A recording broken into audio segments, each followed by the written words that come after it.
Christophe, bonjour. Bonjour Denis. Vous êtes le chef de produit de la gamme télévision chez Samsung France. Absolument. Vous annoncez pour avril 2007 donc une nouvelle gamme en plasma. Oui. 2 séries, 2 gammes. Alors ici effectivement on a sous nos yeux donc deux gammes d'écran plasma. Donc la première gamme, la série C9, et la deuxième gamme, la série Q9. Donc ces deux gammes sont caractérisées par un design noir laqué, donc tout comme le sont nos LCD. Donc ceci contribue à notre identité de marque qui est la Black Collection. En termes de différence esthétique, la série C9, vous avez en fait sur la partie inférieure un trait d'argent. Et sur la série Q9, on est sur un design totalement noir. Ce qui est important à noter ici, c'est qu'on est sur des produits avec haut-parleurs intégrés sous la dalle. Ils sont incrustés, on le voit facilement ici, donc ils sont incrustés à ce niveau-là. Donc ce qui permet d'avoir un design épuré afin de l'intégrer le plus facilement possible dans le plus grand nombre d'intérieurs. Donc on a une identité claire sur la partie esthétique. Il y a des différences techniques importantes entre les deux produits. Oui, tout à fait. Alors, ce qu'il faut noter, c'est que notre entrée de gamme, pour un entrée de gamme, est déjà très bien spécifiée. On est sur un produit équipé au minimum de 2 prises HDMI. On est sur un produit avec un tuner TNT MPEG-2. On est bien sûr sur un produit HD Ready, là, ça va de soi. Et nous avons aussi dans l'entrée de gamme un taux de contraste de 15 000 pour 1, alors que l'année dernière, on était sur un taux de contraste de 10 000 pour 1, donc une nette amélioration en termes de contraste. Ce qu'il faut noter également, c'est que dès l'entrée de gamme, on est sur un produit 75 Hz. Donc là, en fait, par rapport à un signal 50 Hz classique, Samsung, avec le Smart Frame Plus ou le 75 Hz, recalcule et ajoute 25 images afin d'améliorer la fluidité des mouvements. Donc ici, on est sur du 75 Hz, on n'est pas sur du 100 Hz, parce que c'est vrai qu'en plasma, on est sur des temps de réponse qui sont beaucoup plus courts que sur les LCD, donc on n'a pas besoin de monter jusqu'à 100 images par seconde pour obtenir un très bon effet de fluidité sur les images en mouvement. On est aussi, et ça c'est nouveau par rapport à l'année dernière, sur un processeur de couleur 18 bits. L'année dernière on était sur un processeur 12 bits, donc ça va permettre d'avoir beaucoup plus de nuances et de dégradés beaucoup plus fins que la gamme de l'année d'avant. Bien sûr, les produits là aussi sont équipés d'un pied pivotant, ce qui est bien confortable lorsqu'on veut regarder la télé à plusieurs ou qu'on veut changer tout simplement la position de laquelle on souhaite regarder la télévision. La différence entre les deux gammes se situe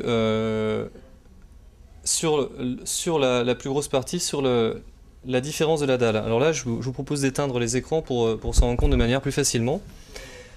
Notre entrée de gamme, donc la série C9, est équipée d'un Black Panel. En fait, la technologie, on l'appelle la technologie Filter Bright. Donc on le voit ici, on est sur un panel noir. La différence avec la série Q9, c'est que celle-ci est équipée de la technologie Ultra Filter Bright. Donc on a bien sûr un Black Panel, mais on a également une modification physique à l'intérieur de la dalle, vu qu'on a ici intégré également un nouveau filtre avec, alors pour schématiser, avec des picots qui va permettre d'emprisonner la lumière qui va se réfléchir sur le tube et de ne pas la réfléchir sur l'écran. Donc c'est vrai que là aussi, vous devez vous rendre compte que sur l'un des deux écrans, c'est-à-dire la montée en gamme, il n'y a quasiment aucune réflexion. Oui, ça se voit très nettement, il y a un écran qui est très mat. Voilà, donc alors, ce qui est étonnant, c'est que le fait de conserver la lumière permet d'augmenter aussi la profondeur du noir de l'écran. Et donc, bien sûr, lorsqu'on allume les écrans, on a des noirs qui sont beaucoup plus profonds sur la série Q9, donc notre montée en gamme, que sur la série C9. Donc ça, c'était une des caractéristiques, une des spécificités importantes. Une autre différence, ici, on est sur un produit, bien sûr, qui intègre une 3e HDMI. Et on est également sur un produit équipé du HDMI CEC. Donc ici, pour une compatibilité beaucoup plus importante entre le téléviseur et les périphériques HDMI CEC, et également pour une simplicité d'utilisation au quotidien. Donc évidemment, avec d'autres marques équipées des mêmes fonctionnalités aussi. Tout à fait, donc ce qui permet de rendre compatible avec d'autres marques équipées de HDMI CEC. Donc là, je prends un exemple très basique. Vous avez un lecteur Blu-ray HDMI CEC, vous avez un home cinéma HDMI CEC et vous avez ce téléviseur-là. Et ben, lorsque vous allez mettre un film Blu-ray et appuyer sur Play, automatiquement votre téléviseur va s'allumer, va passer sur la prise HDMI et votre home cinéma va se mettre en marche. Donc vous allez pouvoir, avec une simple touche et un simple mouvement, avoir accès à l'ensemble de la configuration home cinéma. Taille disponible ?